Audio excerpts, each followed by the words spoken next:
So we're actually going to start with a little bit of movement. So what I'm going to ask you to do is you can leave your shoes on or off. That's up to you. We're just going to stand up and we're going to walk. So hopefully we can all do that, right? You're just going to take a walk around the room, meandering where you may. No, walk around and just walk around the room. And as you're walking, I just want you to notice what your body's doing. What if you're swinging your arms, where your head is, how you're stepping on your feet. I also want you to start to see other people in the room so you can say hello. You might gesture to them, smile, right? Just kind of becoming aware of your own movement and other people's movement. Take a couple more minutes.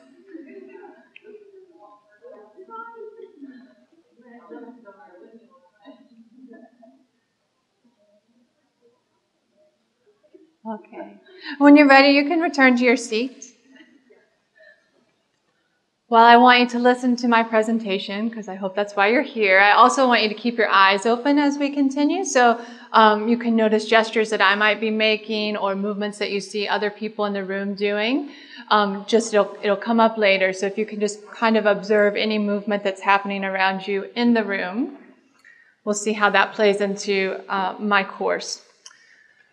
So I want to give a little bit of background about what I actually teach. Oops.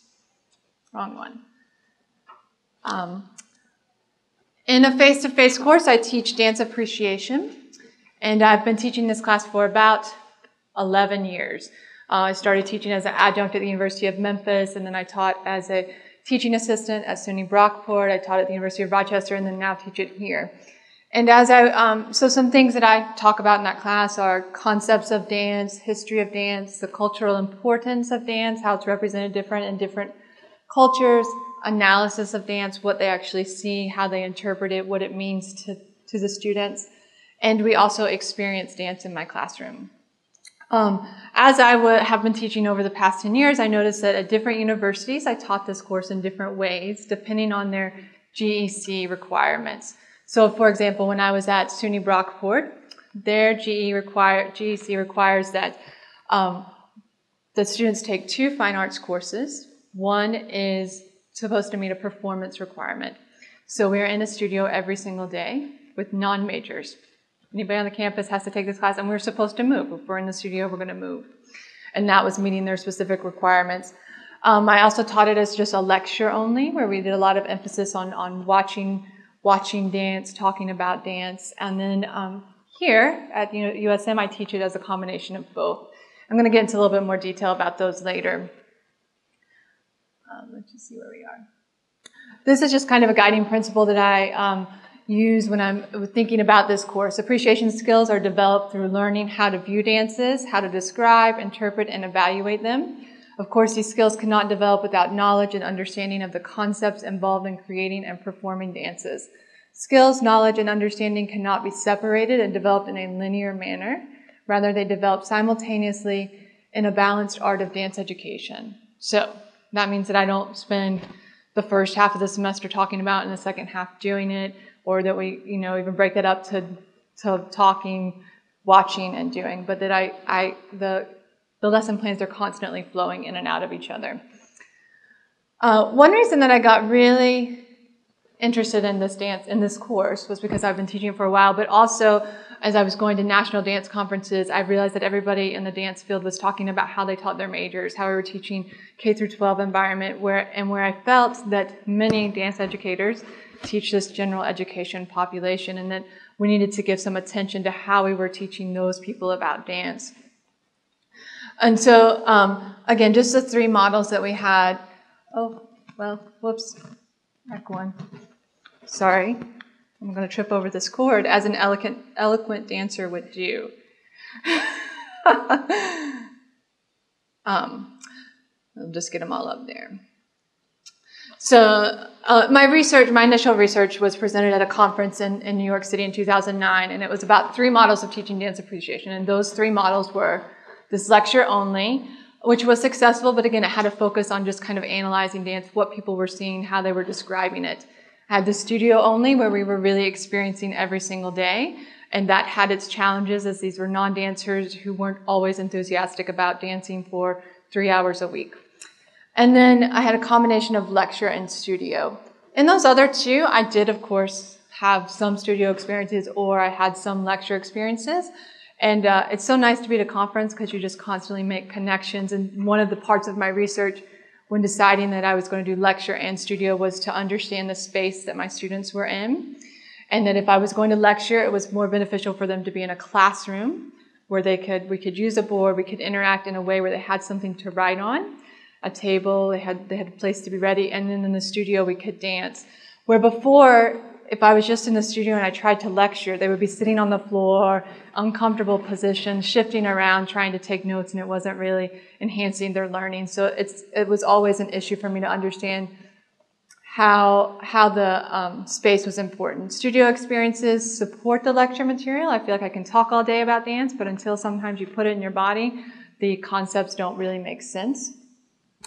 I enjoy the experiences because it gives an opportunity for play, and sometimes in a college setting, students don't get to play. And so I always just encourage, I don't ever really say that we're going to dance. I say that we're going to experience, we're going to play with this. I'm going to give them an idea and let them just run with it and come up with their own ideas of what that is, and then viewing dance. But all of that research, this is just really a precursor to say that led me to understand that there was probably another model, which was the online model. And what I needed to know, though, for that was it possible to take, now I'm going wrong, what's happening here? Sorry, I evidently can't do two things at once. There we go. The reasons that I wanted to offer an online model of dance appreciation was because I wanted to reach a wider student base. This is USM is a dual campus, and so we have lots of students on the coast campus who can't take this GEC class, and so this gave an opportunity by putting it online for them to meet some of their general education requirements. I felt that dance needs to stay attuned to technology and societal expectations in the field, and then as always, I like to teach about dance because it develops our audiences, and so we have someone to dance for. So all of the things that I decided, the way that I approached this was I wanted to know what was important in my face-to-face class, and then how could I take that kind of experience and put it in the online. And I do teach a fully online dance appreciation. It is not a hybrid course. Everybody is in the online environment for the entire semester. So I had about 4 guiding questions. I have the first 2, how do I incorporate video viewings into the online class with regard to copyright and availability? That was pretty important to me, actually, because I use a lot of videos in the classroom, and there's specific videos that support my lecture material. And so how was I going to get that material online? And so did some research. I could have downloaded them and gone through kind of a tedious process, but actually what I ended up doing is using a lot of YouTube, and some of the videos that I show in class are available through YouTube in smaller clips, and so that's one way I approach that. Another question was, how can I require students to see a live dance concert on my campus if the whole idea of an online class is working in your own time frame and not having to reside in the local area of the main campus? And I'm going to address that one a little bit later. So the other 2 questions, is it possible to offer bodily kinesthetic experiences in an online course delivery for students who do not expect to dance? Because generally people who come in my class do not expect to dance, as you may not have. And where and how will these experiences happen? So these were things that I felt were important to my course, and so I had to figure out how to put them in the online environment. And so kind of the next steps of my process were also then understanding online learners. I felt like I had given a lot of attention in my research in the past to understanding Howard Gardner's theory of multiple intelligence, and I constantly address having different learning experiences in my classroom. But I wasn't sure what the online learner was like, and I heard some things. So I did a little bit of research, and this is according to Nada Dabag, and she classifies 2 different kinds, which I just think is interesting, and to put in perspective that the classic distant learner is older, self-motivated, goal-oriented, and a disciplined self-starter, as compared to the emerging online learner, who represents the younger age, as 84% of undergraduates will take an online course. So a lot of our undergraduates that knowledge of rapidly changing technology helps them to be more confident in the environment, and that they learn efficiently in group-based projects because of social media and how they understand that in their day-to-day lives. I did look into trying to identify how multiple intelligences plays into the online environment, and basically the research is that we know it's important, but it's an ongoing process, and not much has been really stated on how to address it and how to keep track of how those multiple intelligences are being addressed. So this was, again, just a precursor of me trying to figure out how I was going to do this course. So I want to talk a little bit about my course and what's in it. I have weekly discussion questions. There are lecture material, as I've written in audio, visual, and audio, movement experiences, video, exams, and papers. So the exams and paper and video, right, that all happen. All of these things happen in my face-to-face course, and the objective was, how do they go into the online? So I want to take some time here with actually just two primary things: the discussion questions and the movement experiences. So my discussion questions are reflective in nature. There's not a right or a wrong answer. And there's not, my objective is for them to think and to reflect, to look at things and give a place to start from there. So, and I use these things, the discussion questions and the movement experiences, of what is their participation grade. Because in my classroom, they would participate through discussion, and they decided to figure out how they got a participation grade, and this was part of it. So I just wanted to give a sample question. Have you ever seen modern dance? If so, describe your experiences. If not, what do you expect after reading the lecture and viewing the videos posted in Chapter 6? Has anybody in here ever seen modern dance? How would you describe it? A lot of expression. Emotional. I see you nodding your head to some people. I'm trying to think of words I just think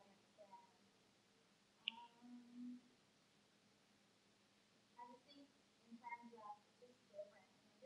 Mm-hmm. Yeah, and generally in my class, people don't really know what modern dance is. Modern, because we think that, okay, it's something that's happening right now, but modern dance has an extensive history. It's been around for over 100 years, and so trying to figure out what exactly it means with that reference. So just to give an example of some responses, I've seen very little modern dance. However, after viewing and reading about it, I feel how free one has to be even creating such dances. It is different from ballet, and in fact, the opposite. I like it better because I can feel the dancers, their emotions that come about through their body language. This brings me back to what Graham's father told her: movement never lies. So really relating to the content material that was in the course.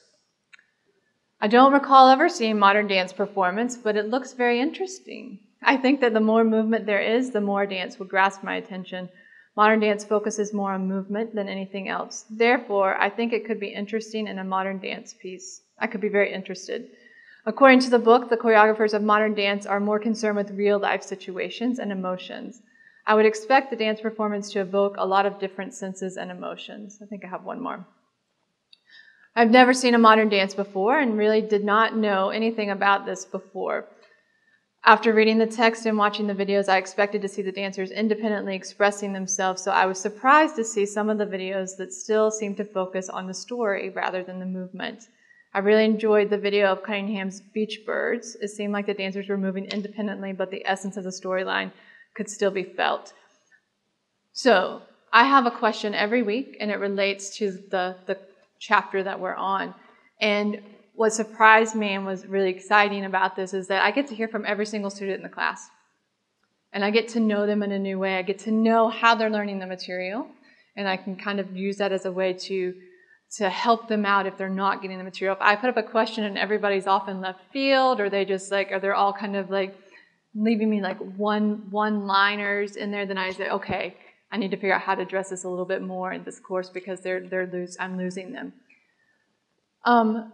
It also lets me know something I teach in my courses about personal aesthetic, because although I wish that everybody left my class with a newfound love for dance and wanted to was as passionate about it as I am, I also try to figure out a way that it translates into other courses, and something for me that is personal aesthetic, defining what they think is beautiful and why or why not. And I feel like all of these responses really help me understand and give them a way to articulate why they like it or why they don't. So let's see where I am. So now I'm gonna move on to the movement experiences, because I really feel like that's the crux of my class and what distinguishes it and what helps it become a new part of online learning. I'm just going to read a little bit to help me stay on track. The movement experience component of my class supplies students with an opportunity to engage with the course material on an experiential level. For each chapter, there's a movement experience. However, the challenge is I have to write the instructions in a language that is accessible to a non-dancer. I have to provide enough detail for the student to understand the steps or the parts of the experience, but leave room for experimentation in the material.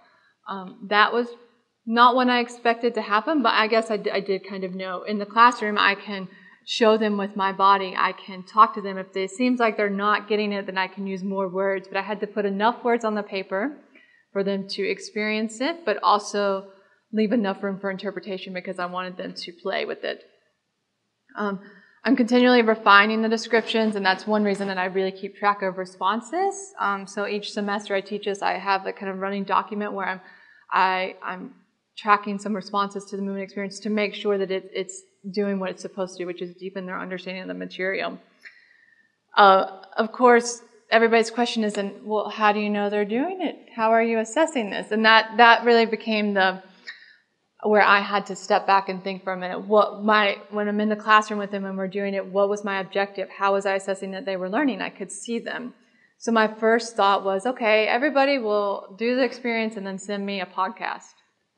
And then I sat down and thought, well, that's going to take a lot of time for me to grade, and it's going to be a lot more work than probably what needs to happen in this course. And what, again, am I truly looking at? And I wanted to know that they were using those experiences to help them understand the material, so they were reflective. So after each movement experience, the students are in groups. They stay in the same group through the whole class. So there's about 5 to 7 people in those groups.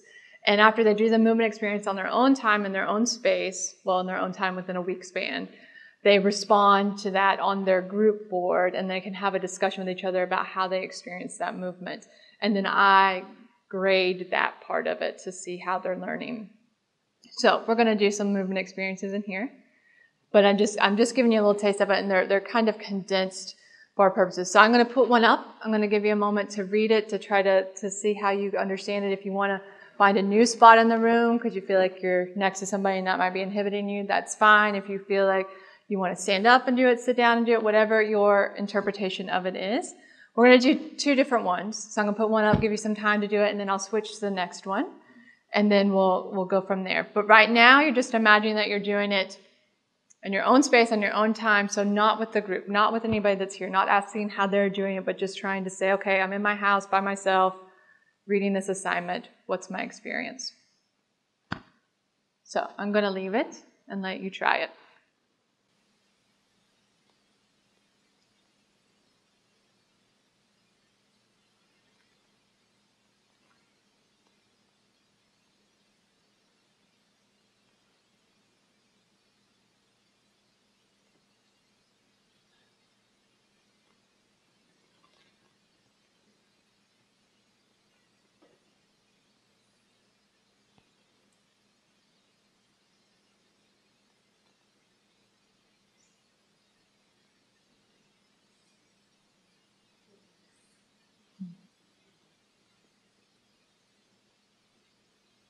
So now we're going to go on. The next movement experience has 2 components. So again, I'll just give you some time to do the first part, and then I'll go to the next slide. This is the first part.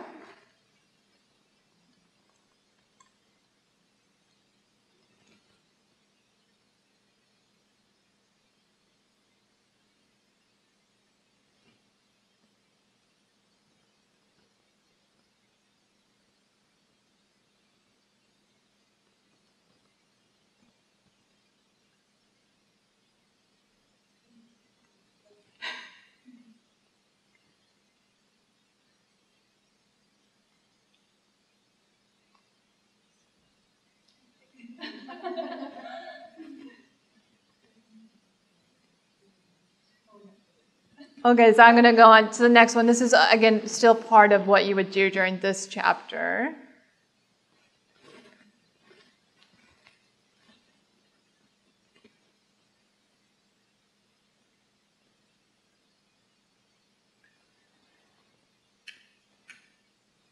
Go ahead, go for it. You're in your own space, in your own room.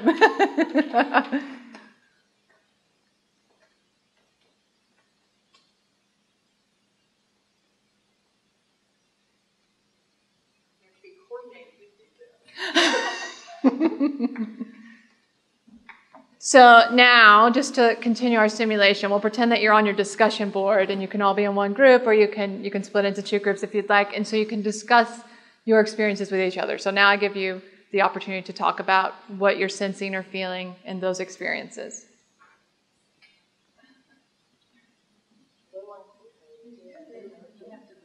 Yeah, so I'm just going to, right, so of course, again, just to go back to what would happen in my face-to-face, because that's where I always go back to say, am I offering the same kind of experience that you would have if you were in my class? That's important to me. So if we were having a class, I would have led you around. We would have done this maybe standing in a circle. Hey, wave to your partner. Wave to them really quick. Okay, check your watch. And so that would start our discussion about tempo. We would clap out rhythms, and then we would figure out how we put movements to those rhythms, and that would all help us understand that the concepts of dance are time, space, and energy, and we're talking about, in this one, we're talking about time, and so give them a place to reference. So this is, again, the tempo, rhythm, and then I have another component to this movement experience that they do all in 1 week.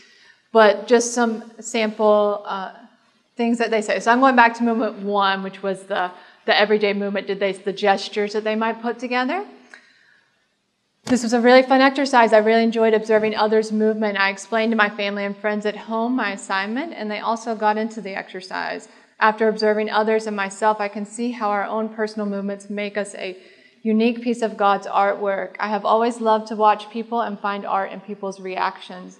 Movements in the face, hands, and open and closed arms can create a feeling inside me as a person viewing. I find that I dance a lot whenever I hear good music. Even if I'm sitting in the car listening to the radio, my hand is playing out a song used to the piano. I make dances with my fingers and tap my hands on my legs or steering wheel. It is a neat thought to think that putting regular daily movements into dance. I'm going to make up a dance this Thursday night for the Saints football opener. I think that will be a good one to fit in different types of emotions. I'll report back after the game. So this action movement experience goes along with the idea that I have people observe everything around them before I say, here's a dance, tell me exactly what you saw, describe this, that they need to see that there's movement everywhere. And so I think that this takes them on that journey. And another response, and again, I'll just let you read this one yourselves. What I appreciate about these responses is they're relating to themselves, they're connecting to it in their own way, they're telling me a little bit about them and how they're understanding the material.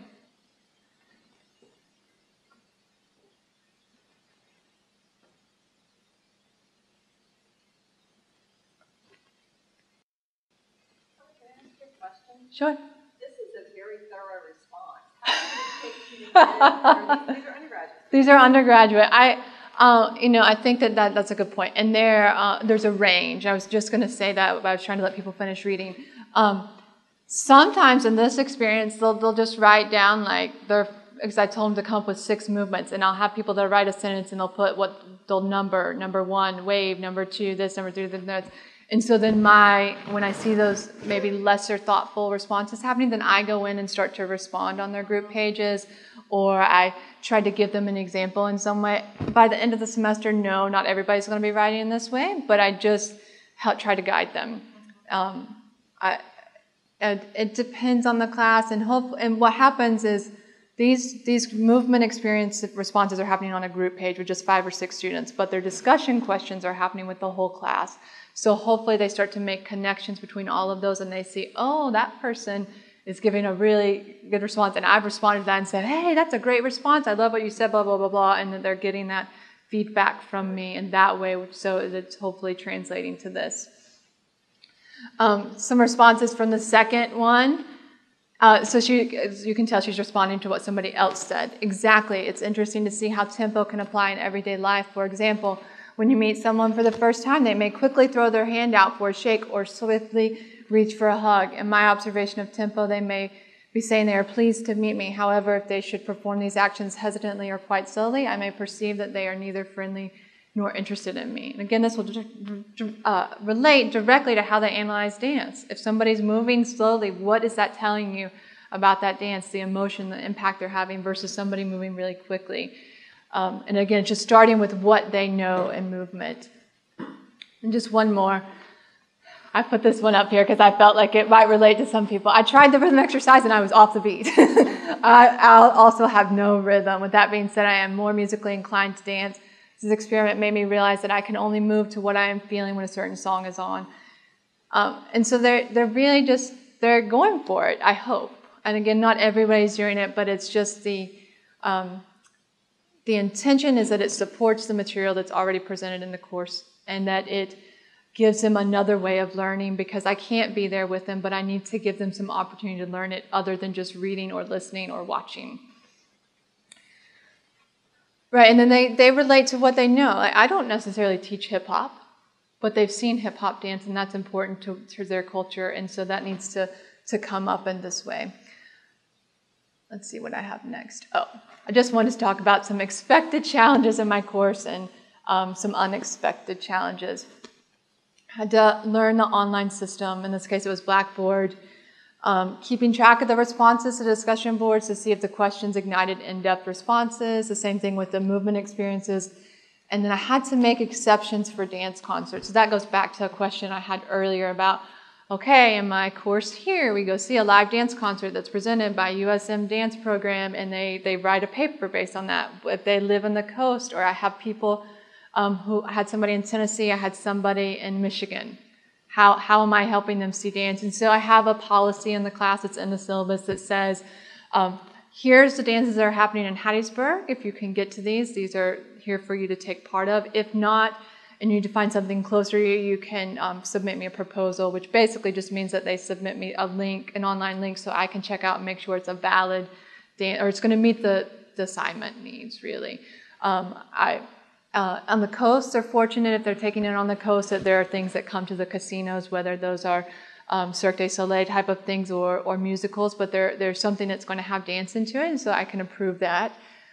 When I had the student in Tennessee, I lived in Tennessee for a long time. I've lived at Gatlinburg and Memphis, and I know what's going on in Nashville, and this student was in Nashville, and I said, okay, go check out MTSU's dance website, go check out this ballet company, and then you let me know which one you want to go see. And then the one in Minnesota, I can't remember, I said Michigan, it might have been Minnesota, it's one of those M places, sent me some links, and I can help guide them. I mean, I can also go and do a search. If I know somebody's that far away, then I can do a search to help them, to help guide where they need to go. Some of the unexpected challenges. Teaching students how to navigate the site. I think that some of this has been alleviated, and this was more, that people didn't know how to get things, but I think through what was my fourth unexpected of the upgrades for the second run of the course, those have helped with some of this navigation part of the site, that all of our USM's online courses look the same. They have a similar layout, and so hopefully that helps them. And there's also the Eagle Learning Online on demand, so they can go use that, and that helps. Sometimes they can't find the on-demand button, and I need to tell them how to do that, but it becomes part of my teaching is to help them figure out the site. Students not turning in assignments, that was just kind of just hurt my heart a little bit. It actually, in the first run, it was more chronic than it was in the second run. In the second run, I'm not sure if it was because of my communication about it, or if I just had a different population. I think that it's probably just a hit or miss in any class. I just had a group of students who were, I guess, not as involved, or consider they would participate in all of the other things and then just not turn in their papers. There's not much more analysis I can do except that they just didn't turn in their paper. So what I did when that first, I guess what I should say is what I did was then I went and I use announcements a lot in my class. I usually put an announcement up every week to okay, here's where you are in the material. This is what you should be looking at. This is where you should go from here. And so I used that opportunity of my announcement to say, some of you did not turn in your assignment, and I need to remind you that this course still runs like a regular semester. It's not something that you come and do all of the papers at the end of the semester. It still has deadlines, and so that kind of helped. I had to learn how to grade papers online. Has anybody ever done that? Yeah, it was not what I was expecting.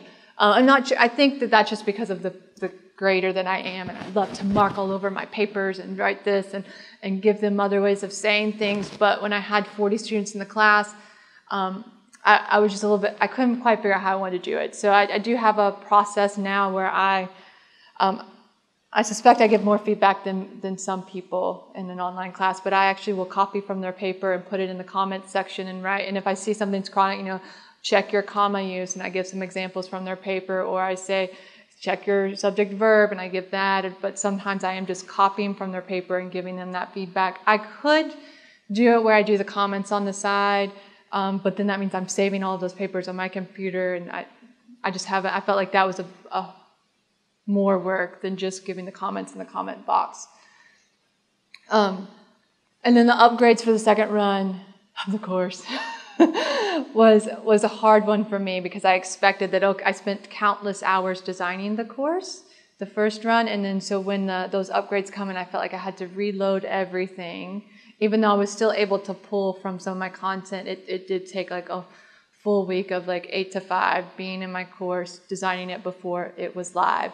But then I also say I had good training, and I was fortunate to be able to do it before the regular semester started.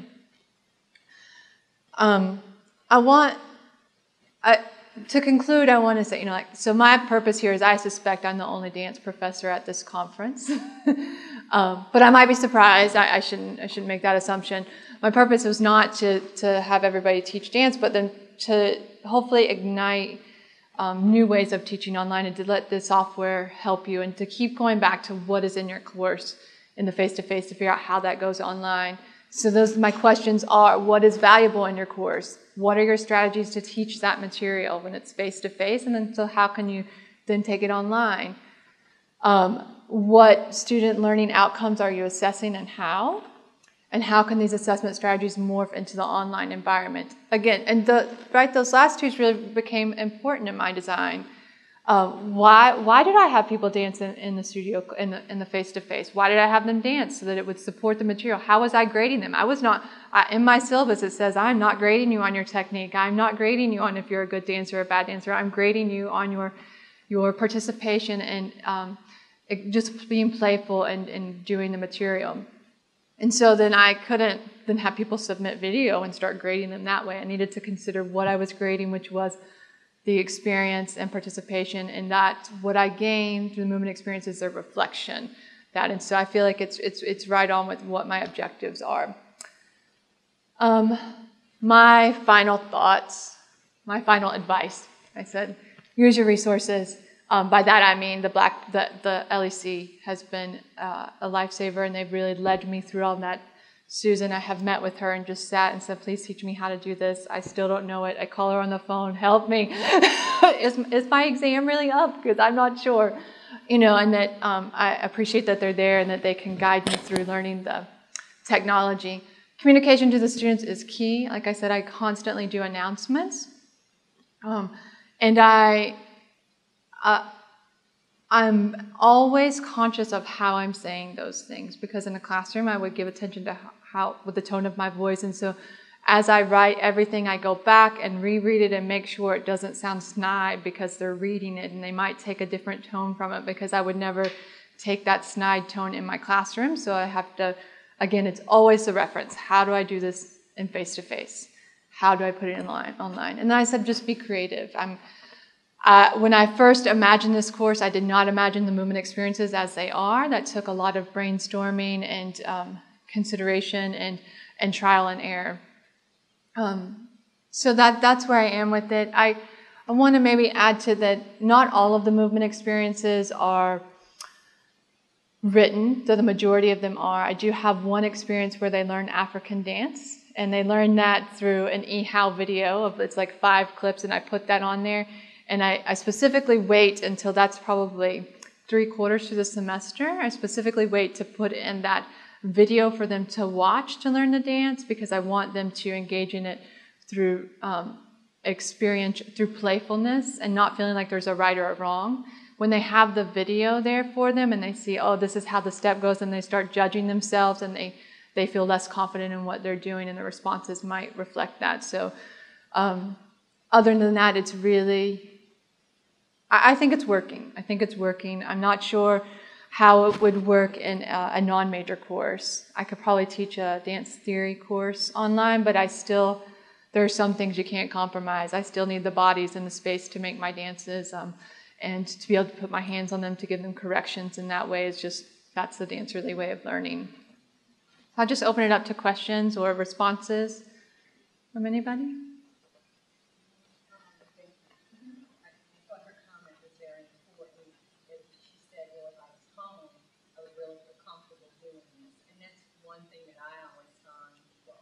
Mm-hmm.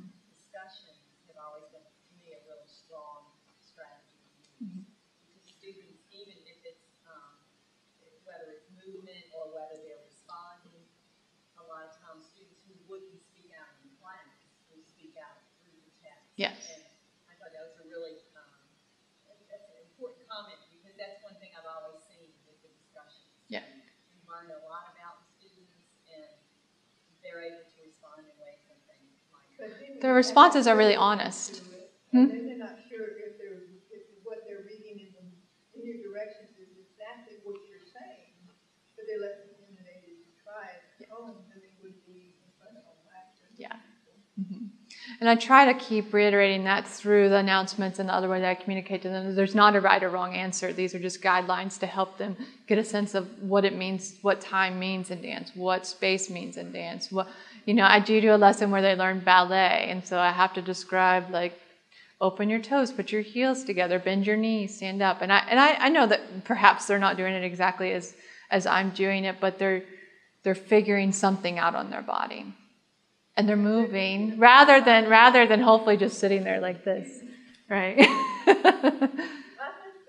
with most people that they tend to want to just try it. Mm-hmm. You can't be able to try without somebody looking at it. Yeah. Mm-hmm. It's a good thing. Yeah, I agree. Curiosity, do you ever use videos of yourself instructing? I don't. I have friends who teach. I had a friend in California, and she teaches online dance appreciation, but she teaches in a totally different way than I do, where they don't move, and they do, and they have video clips of dancers. It's not necessarily her, but they are dancers who were filmed specifically for the course, doing things like doing the ballet vocabulary and identifying it through the words, because if I just went and got a ballet clip of anything, I wouldn't be able to do it that way. I think that what my friend is doing is really valuable. It's a different approach. But again, for me, it was about making them move in some way. So no, I would feel really weird, I think, to have them just watch me dance, or and I'm not sure that they would know it's me, I guess, unless I put, here's your teacher dancing for you. But they do, I do perform here on campus in our dance concerts. So if they did choose to come to this concert, they would probably read in their program and realize that was their professor on stage. I mean, I think maybe my photo must be in the course somewhere, but it's. I don't want them to think I'm trying to make them look like me in the way that I dance, and I've trained my whole life in dance, and so I would hope that my skill level might be different than what theirs is, and I don't want that pressure. Yeah. That's okay. Given that you seem like you did a success, what then is your response to professors from other disciplines who poo-poo the online environment? I mean, what I say to them is that you have to be creative. You have to envision. You have to see that there's another way of doing what you do, and that there's so much technology. There's something that can support what you do. But you have to do a little bit of research and go and learn that technology. You can't just expect that you sit down on the computer and suddenly that's how it happens. I also think that this is just, as I've heard all day, and as I know that this is where we're moving. This is what's going on. This is a way that we're going to kind of be forced into. And so why not jump on board rather than be pushed on board? Yeah, no, I agree, and I have those same colleagues. Yeah, I have old hair. I'm not yeah, that old. yeah. But I have profs who are much younger than me, who are Yeah. very, very Yeah. expensive. And actually, from my field, what I've heard the most was an issue about copyright. And then I was, if by putting my course online, then I was just like handing over all of my education. I don't know, like I guess almost like here's my syllabus, here's my lesson plans. Anybody could have access to it, but I still feel like it's my course. I designed it, and anything I do on campus, I guess, would be available to USM. That's why I teach here. You know? So. I can remember when they put speech online. There was a huge debate about that. You cannot teach speech online, and now they're sending it back to the kids. Take it. Yeah. Yeah.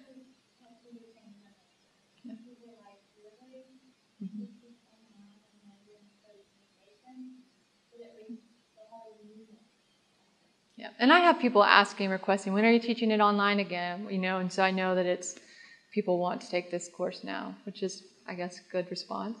You had a question? Yeah, I teach online classes in technology and education, and you're thinking about who's not just sitting there doing this. I think that could be the movement could be done through all this. Yeah. I never thought about it, but how cool would it be? Okay, now set a model how you're going to demonstrate this to your students. Yeah. And then sit back down and type about it. Yeah. So that they're not just reading an article and then but they actually get engaged. That's really interesting. Yeah, I mean, I think because I'm a dancer, I value kinesthetic learning. I mean, it's my primary sense of learning. So it's something that I always involve, no matter what. Like I teach a rhythmic analysis for dance class where we learn music notation. But you can bet that we don't sit and just draw notes in that class, that we, you know, get up and do something so they have an understanding. And I just think the keynote speaker said the same thing. Audio, visual, kinesthetic, it's important to do with your hands. Whatever it might be. How I know that other online courses have like students submit a podcast so that they can see, you know, they go out and do like, I don't know, they go out and I can't even think of an example now. I was going to say lay cement. I don't know why that came to mind. But like something like a skill that they had to learn, and so they demonstrate it by videotaping their skill and them actually doing it, so that then that's some sort of reference, you know. Or I was talking to somebody and they were talking about how their students submit a portfolio at the end of the semester, and that's 50% of their grade, but they could also have a digital portfolio, which is where I think a lot of things are going anyway. I suspect at some point that my dossier or my CV or whatever, those things are going to be submitted online rather than here's the hard copy. So it does take away some of that touching ability, but it's still possible.